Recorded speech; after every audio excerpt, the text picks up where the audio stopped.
দেখো ক্লাস 8-এর identify the main clause and the dependent clause. I know a man who is a doctor, তাহলে I know a ম্যানটা হবে main clause, who is a doctor এটা হবে dependent clause.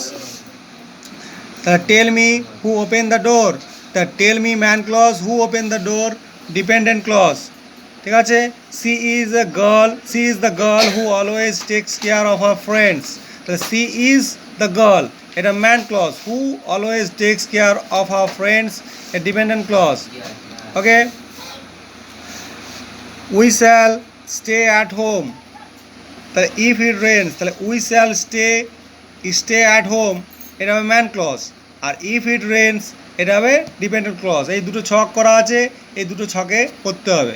ঠিক আছে, হু, which, always, that এরপরে যেগুলো থাকে সেগুলো সাধারণত সেগুলোই ডিপেন্ডেন্ট ক্লজ হয়, কারণ ডিপেন্ডেন্ট ক্লজ নিজে নিজে অর্থ প্রকাশ করতে পারে না, ওরা সর্বদা ম্যান ক্লজের উপর নির্ভরশীল। ওকে, তো এটা খাতায় করে নাও।